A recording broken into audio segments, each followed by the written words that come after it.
Hi, this is Joseph Anthony of the Wonder Child blog. Thank you so much for stopping by today. We are continuing a series I began at the end of last school year on education. I had a little video at the end of June, I think it was, about how to tidy up and reflect on your school year. And now, as we're getting ready, school starts in a week, maybe 2 weeks. We're getting ready with lesson plans, we're getting ready with prepping and getting bulletin boards ready, and we have in-services on the latest fandangled bells and whistles reading math programs that's just going to change in a year or two anyway when some other textbook company outbids another. But anyway, we have so much to do to get ready for this school year, so much to do. And so this video is all about that last big push and what is our primary task as teachers. What do we need to do to get ready to stand before a group of children who will be bright, energetic, and looking at us to teach them? What is our primary task in our preparation?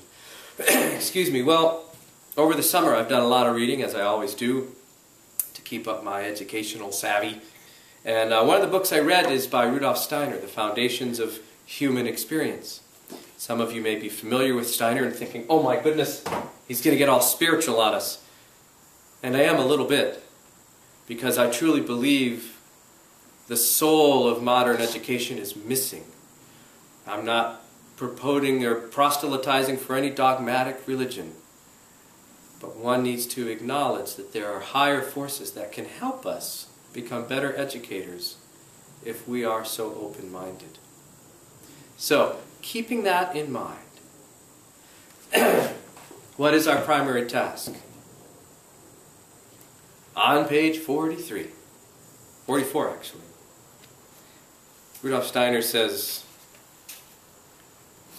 above all, we must be conscious of our primary pedagogical task, namely, that we must make something of ourselves. It's our primary task. Excuse me, is to make something of ourselves. All of our lesson plans, the new textbooks, bulletin boards, all the things we're going to hang up, our primary task, if we're going to develop a healthy, vibrant relationship with these students, is to make something of ourselves. How do we make something of ourselves? How do we do that? Steiner says something that is, for some, very terrifying. It was for me when I first read it. But there's hope. What he says is, the main difference in the effectiveness of teaching comes from the thoughts the teacher has during the entire time of his or her existence and brings into the classroom. Oh my goodness, I'm doomed, you might be thinking. All I think about is Brad Pitt, the Eagles, Facebook. You can only begin where you are. But what we think and how we think can help determine how we make something of ourselves to be better teachers. So, how do we discipline our thinking? What do we think about? I don't mean every second we have to be thinking about education and our students and all that kind of thing. But our minds have to be focused on the spiritual principles that we choose to live by, so that when we enter the presence of these beings, these children, we can be clear and focused. So, one of the things we can do to help develop our thinking along a positive train is to think about, reflect on, and study child development.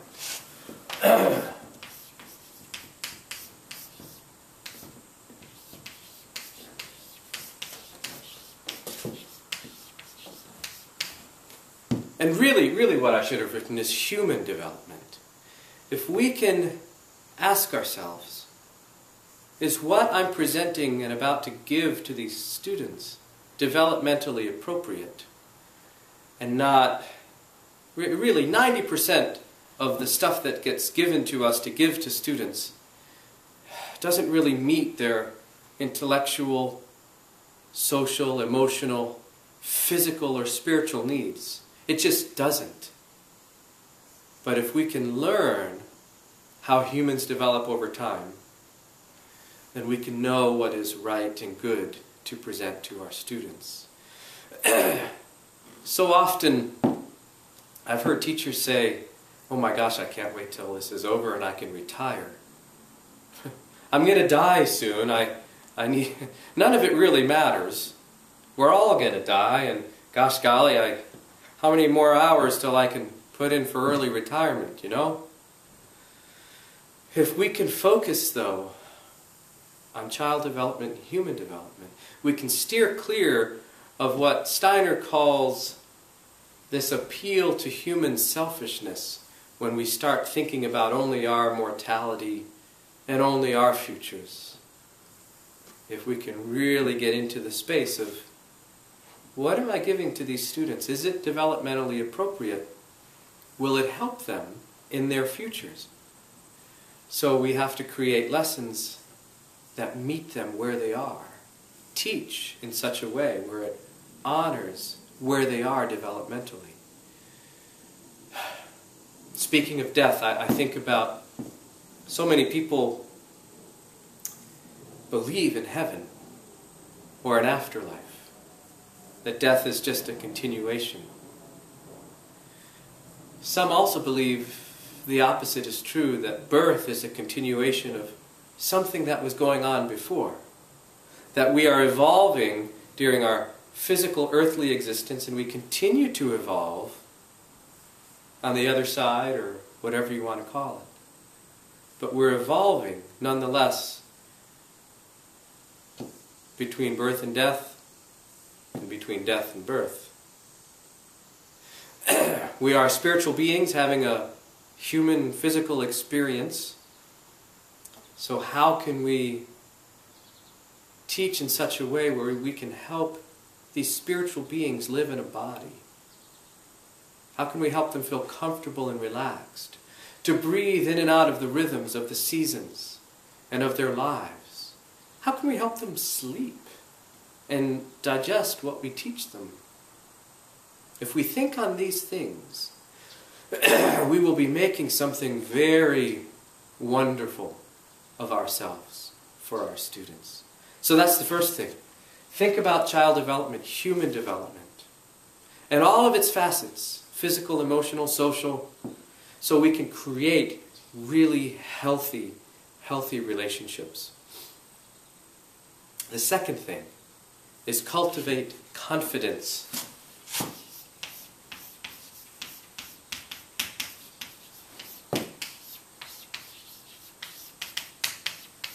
Cultivate confidence in our thinking, so we can have clear, strong, focused thinking. So when the misbehaving happens, and it will, we don't have to take it personally. We can be like, well, it's raining. That's what Steiner would say. If you go into your classroom really unruffled and unfazed, but prepared for the sudden rain showers that come, we don't have to take them personally. If we're focused and clear on what our mission is, and we've been focused and clear on our objectives and our consequences, and we're consistent, we don't have to be ruffled when the misbehaviors come. In fact, if we don't take them personally, we can study them, observe them. Every misdeed or misbehavior a child does in our presence, in my opinion, is a signal, a sign, a message showing me what I should and should not be doing. I'm the one responsible for what happens here. So look at the misbehaviors as educational tools and be prepared for them and confident in our thinking, so we don't have to take it personally and freak out, which so many of us do. I know I have, at least twice. Just Just kidding. Done it a lot.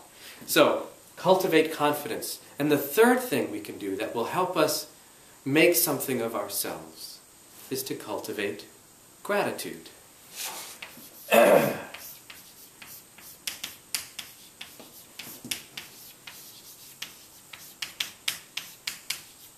Gratitude. The more I can focus my mind on thoughts of thanksgiving and love for the students before me. You know, Steiner, in this lecture cycle, The Foundations of Human Experience, it used to be called The Study of Man, he begins the lecture cycle by giving thanks to the angels for Emil Molt, the man who helped start the first Waldorf school. And he thanks the angels for the work that they are doing through us. And I think that's very significant, that he says almost a prayer of thanks before he teaches the first teachers of that first Waldorf school. And I take that quite as a real lesson.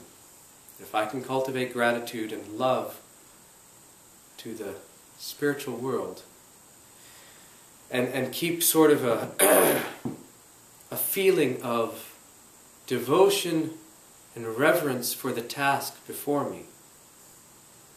If, let's just say, it's true that these children, before they were born, were evolving and learning from the angels, they've come here with a task that is great. The angels need us now to help get these children where these children want and need to go.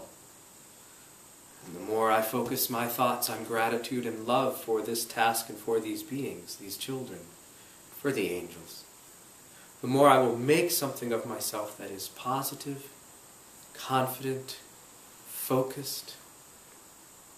And the children will flock around us when we have that attitude, when we truly can love them. There's an old saying, though, that says, love your neighbor as yourself. So if our primary educational task is to make something of ourselves, learn to discipline our thinking, take care of ourselves physically, cultivate confidence, strong, clear, focused thinking, cultivate gratitude and love for our students. Excuse me. There's many other things, obviously, we can do to make something of ourselves, whatever spiritual beliefs or principles we base our lives on, of course. It's also good to develop flexibility, right? A sense of humor, right? All of those things contribute to how we make something of ourselves so we can fulfill our primary task as educators. So you may be thinking, oh my goodness, I have to make something of myself before school starts. No, that's not what I mean. It is a process of becoming the person we want to be. Just as it is a process of becoming for the students before us. We don't have to be saints by Thursday. We don't have to have it all done before the children step in our presence. How we think matters when we're out of the classroom and when we're in. And it is a work in progress. It is a process of becoming. So we don't have to stress to have it all done before September, the Wednesday after Labor Day. It is go slow, go far. Slow and steady wins the race. Keep at it. How does this all translate into a lesson plan? It's going to be in the next video. I've already gone on way too long. So this is Joseph Anthony signing off for now, saying thank you so much for watching. And go make something of yourself. Take care.